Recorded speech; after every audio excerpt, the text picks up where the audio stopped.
Good morning student. आज हम discuss करने वाले हैं about the two algorithms of CPU scheduling, that is round robin scheduling and next one is shortest time remaining scheduling. So first देखते हैं हम round robin scheduling में क्या होता है और कैसे वर्क होता है। So is the pre-emptive process scheduling algorithm. ठीक है, प्रीएम्प्टिव आपको पता है, प्रीएम्प्टिव का मीनिंग क्या होता है कि उसको मतलब प्रीएम्प्टिव का मतलब होता है कि अगर किसी कोई प्रोसेस एग्जीक्यूट हो रही है और दूसरी कोई मोर प्रायोरिटी वाली प्रोसेस वहाँ पे आ जाए तो जो एग्जीक्यूशन में जो प्रोसेस है उसको हम निकाल के सीपीयू से निकाल के जो लेटेस्ट प्रोसेस है उसको हम सीपीयू अलोकेट करेंगे। ठीक है, इसको बोलेंगे प्रीएम्पशन। ठीक है, मतलब फोर्सफुली हम जो प्रोसेस एग्जीक्यूशन में है उसको निकाल रहे हैं, तो इसलिए इसको बोलते हैं preemptive process scheduling algorithm. Each process is provided a fix time to execute. ठीक है, राउंड रॉबिन में क्या होता है, एवरी प्रोसेस के लिए फिक्स्ड टाइम दिया जाएगा एग्जीक्यूशन के लिए।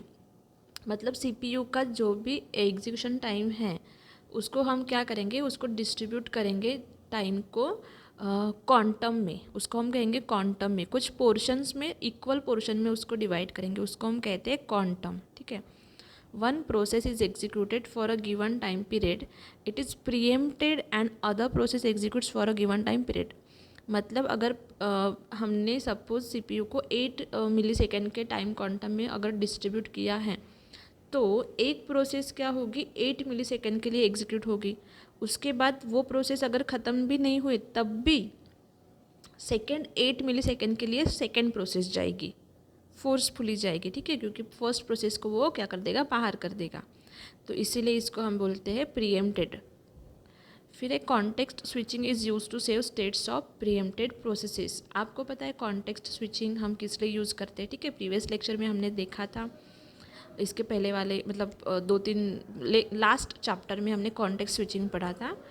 तो यहाँ पे भी अगर हम प्रोसेस को प्रीएम्प्ट कर रहे हैं, शेड्यूल कर रहे हैं, तो मतलब switch in swap in swap out कर रहे हैं, तो कॉन्टेक्स्ट स्विचिंग का हम यूज़ करेंगे for the storing of the information about the process. ठीक है, मतलब कहाँ पे स्वैप आउट हो रही, कहाँ पे स्वैप इन हो रही प्रोसेस, कौन से लाइन पे है वो प्रोसेस जब वो स्वैप आउट हो रही, तो ये सारी डिटेल हम स्टोर करके रखेंगे, उसके लिए हम कॉन्टेक्स्ट स्विचिंग का यूज़ करेंगे। ठीक है, अब देखो एक एग्जांपल देखते हैं, नीचे के टेबल में यहाँ पे एग्जांपल दिया हुआ है।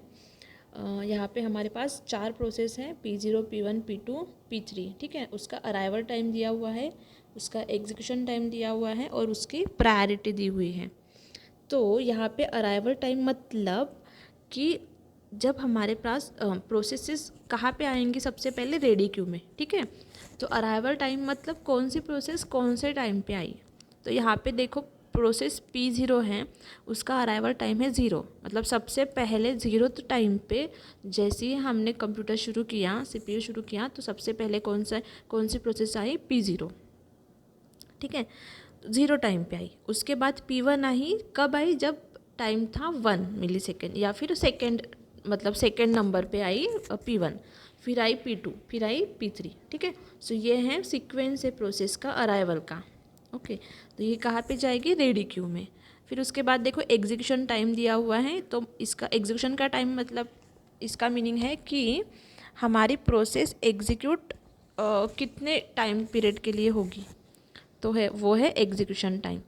और उसके बाद है प्रायोरिटीज़। ठीक है,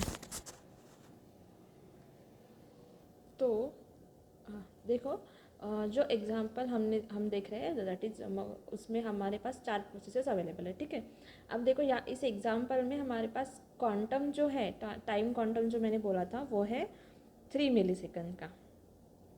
अब हम चैन चार्ट ड्रॉ करेंगे इसमें राउंड रॉबिन के लिए। ठीक है, तो सबसे पहले जो प्रोसेस हमारे पास अवेलेबल है वो है प्रोसेस P0। अब देखो P0 हमारे पास टाइम क्वांटम 3 मिली सेकेंड का है और एग्जीक्यूशन टाइम P0 का कितना है, 5 मिली सेकेंड।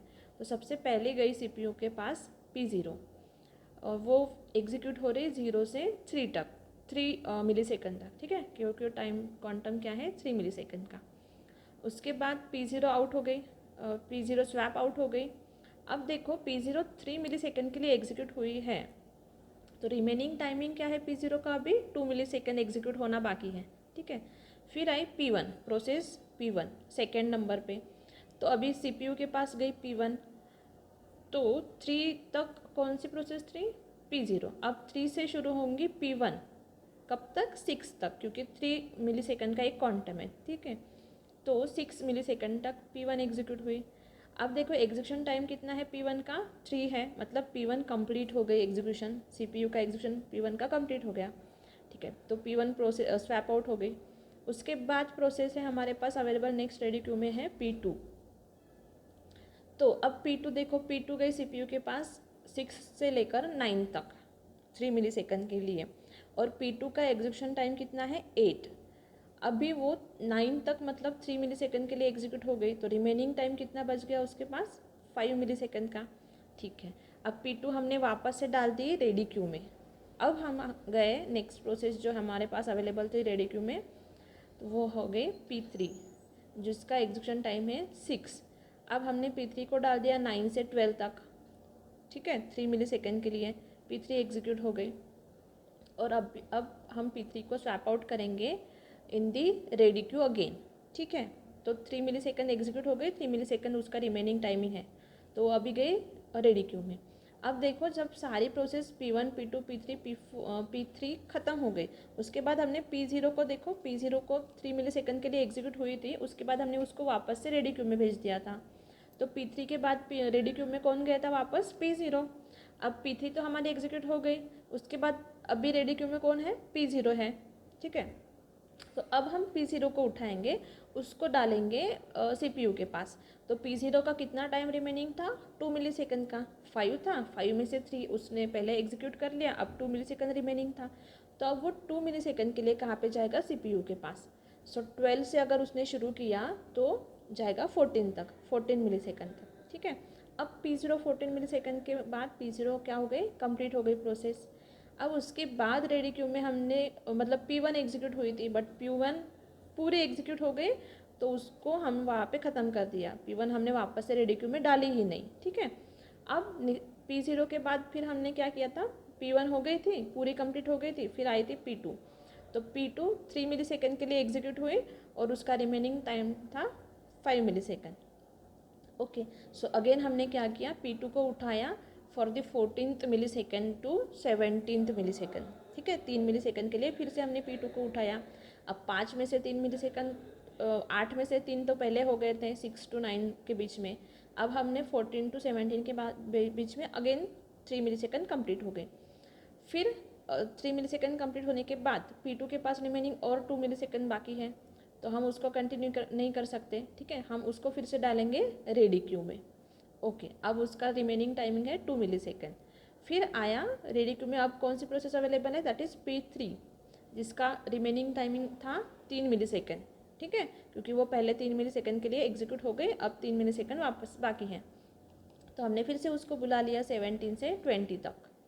अब लास्ट में जो प्रोसेस बची है in ready queue that is P2, ठीक है। P3 भी कंप्लीट हो गई, P0 भी कंप्लीट हो गई, P1 भी कंप्लीट हो गई, P2 सिर्फ रही है और उसके 2 मिली सेकेंड रहे थे, ठीक है। सो हमने अभी P2 को उठाया इन रेडी क्यू से 22 सेकेंड मिली सेकेंड के लिए, ठीक है।